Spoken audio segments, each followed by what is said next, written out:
Here I have INFINIX Hot 4D Pro, and today I'm going to show you how to copy contacts from SIM card to this device.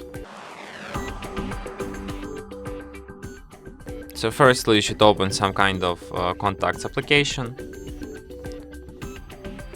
switch to its settings, then go to import export contacts, select where from you wanna transfer contacts, in our case from our SIM card, then select where to phone contacts, and here you can select which contacts you want to transfer, and tap OK, and after that this contact should appear on your device. And that's it. Thanks for watching. If you find this tutorial useful, don't forget to hit that like button and subscribe to our channel.